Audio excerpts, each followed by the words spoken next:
नमस्कार दोस्तों, स्वागत है आप सभी का एक बार फिर से हमारे YouTube चैनल भक्ति पर। दोस्तों, आज हम आपके लिए लेकर आए हैं शीतला माता की सत्य कथा। यह कथा बहुत पुरानी है।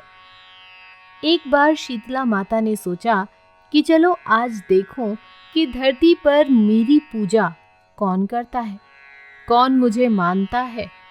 यही सोचकर शीतला माता धरती पर राजस्थान के डुंगरी गांव में आई और देखा कि इस गांव में मेरा मंदिर भी नहीं है, ना मेरी पूजा है।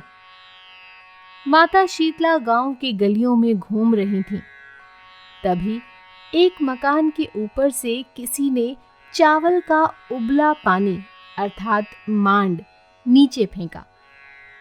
वह उबलता हुआ पानी शीतला माता के ऊपर गिरा, जिससे शीतला माता के शरीर में छाले पड़ गए। शीतला माता के पूरे शरीर में जलन होने लगी।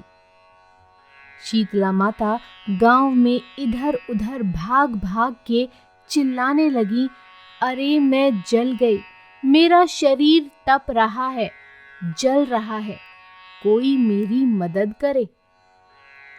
लेकिन उस गांव में किसी ने शीतला माता की मदद नहीं की। तभी अपने घर के बाहर एक कुम्हारन महिला बैठी थी। उस कुम्हारन ने देखा कि अरे, यह बूढ़ी माई तो बहुत जल गई है, इसके पूरे शरीर में तपन है, इसके पूरे शरीर में छाले पड़ गए हैं, यह तपन सहन नहीं कर पा रही है। तब उस कुम्हारन ने कहा, हे माँ, तू यहाँ आकर बैठ जा, मैं तेरे शरीर के ऊपर ठंडा पानी डालती हूँ। कुम्हारन ने उस बूढ़ी माई पर खूब सारा ठंडा पानी डाला और बोली, हे माँ, मेरे घर में रात की बनी हुई रावड़ी रखी है, थोड़ा दही भी है। शीतला माता ने ठंडी ज्वार के आटे की रावड़ी और दही खाया। इससे शरीर में ठंडाई मिली। तब उस कुम्हारन ने कहा, आ माँ, बैठ जा, तेरे सिर के बाल बिखरे हैं, ला मैं तेरी चोटी गूंथ देती हूँ। और कुम्हारन माई की चोटी गूंथने हेतु कागसी बालों में करती रही। अचानक कुम्हारन की नजर उस बूढ़ी माई के सिर के पीछे पड़ी तो कुम्हारन ने देखा कि एक आंख बालों के अंदर छुपी है। यह देखकर वह कुम्हारन डर के मारे घबराकर भागने लगी। तभी उस बूढ़ी माई ने कहा, रुक जा बेटी, तू डर मत, मैं कोई भूत प्रेत नहीं हूं, मैं शीतला देवी हूं। मैं तो इस धरती पर देखने आई थी कि कौन मुझे मानता है, कौन मेरी पूजा करता है।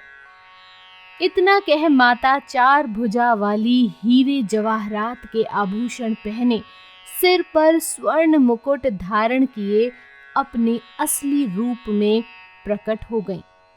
माता के दर्शन कर कुम्हारन सोचने लगी कि अब मैं गरीब इस माता को कहाँ बिठाऊं। तब माता बोली, हे बेटी, तू किस सोच में पड़ गई? तब उस कुम्हारन ने हाथ जोड़कर आंखों में आंसू भरते हुए कहा, हे माँ, मेरे घर में तो चारों तरफ दरिद्रता बिखरी हुई है, मैं आपको कहाँ बिठाऊं? मेरे घर में ना तो चौकी है, ना बैठने का आसन। तब शीतला माता प्रसन्न होकर उस कुम्हारन के घर पर खड़े हुए गधे पर बैठकर एक हाथ में झाड़ू, दूसरे हाथ में डलिया लेकर उस कुम्हारन के घर की दरिद्रता को झाड़कर डलिया में भरकर फेंक दिया और उस कुम्हारन से कहा, हे बेटी, मैं तेरी सच्ची भक्ति से प्रसन्न हूँ। अब तुझे जो भी चाहिए मुझसे वरदान मांग ले। तब कुम्हारन ने हाथ जोड़कर कहा, हे माता, मेरी इच्छा है अब आप इसी डुंगरी गांव में स्थापित होकर यहीं रहो। और जिस प्रकार आपने मेरे घर की दरिद्रता को अपनी झाड़ू से साफ कर दूर किया, ऐसे ही आपको जो भी होली के बाद की सप्तमी को भक्ति भाव से पूजा कर आपकी ठंडा जल, दही या बासी ठंडा भोजन चढ़ाए, उसके घर की दरिद्रता को साफ करना और आपकी पूजा करने वाली नारी जाति का अखंड सुहाग रखना, उसकी गोद हमेशा भरी रखना। साथ ही जो पुरुष शीतला सप्तमी को नाई के यहाँ बाल ना कटवाएं, धोबी को कपड़े धुलने ना दें और पुरुष भी आप पर ठंडा जल चढ़ाकर, नारियल फूल चढ़ाकर परिवार सहित ठंडा बासी भोजन करें, उसके काम धंधे व्यापार में कभी दरिद्रता ना आए। तब माता बोली, हे बेटी, जाओ, तूने जो वरदान मांगे मैं सब तुझे देती हूँ। तुझे आशीर्वाद देती हूँ कि मेरी पूजा का मुख्य अधिकार इस धरती पर सिर्फ कुम्हार जाति का ही होगा। तभी उस दिन से डुंगरी गांव में शीतला माता स्थापित हो गई और उस गांव का नाम हो गया शील की डुंगरी। शील की डुंगरी भारत का एकमात्र मुख्य मंदिर है। शीतला सप्तमी पर वहां बहुत विशाल मेला भरता है। इस कथा को पढ़ने से घर की दरिद्रता का नाश होने के साथ सभी मनोकामना पूरी होती है। जय मां शीतला सबका कल्याण करें। धन्यवाद।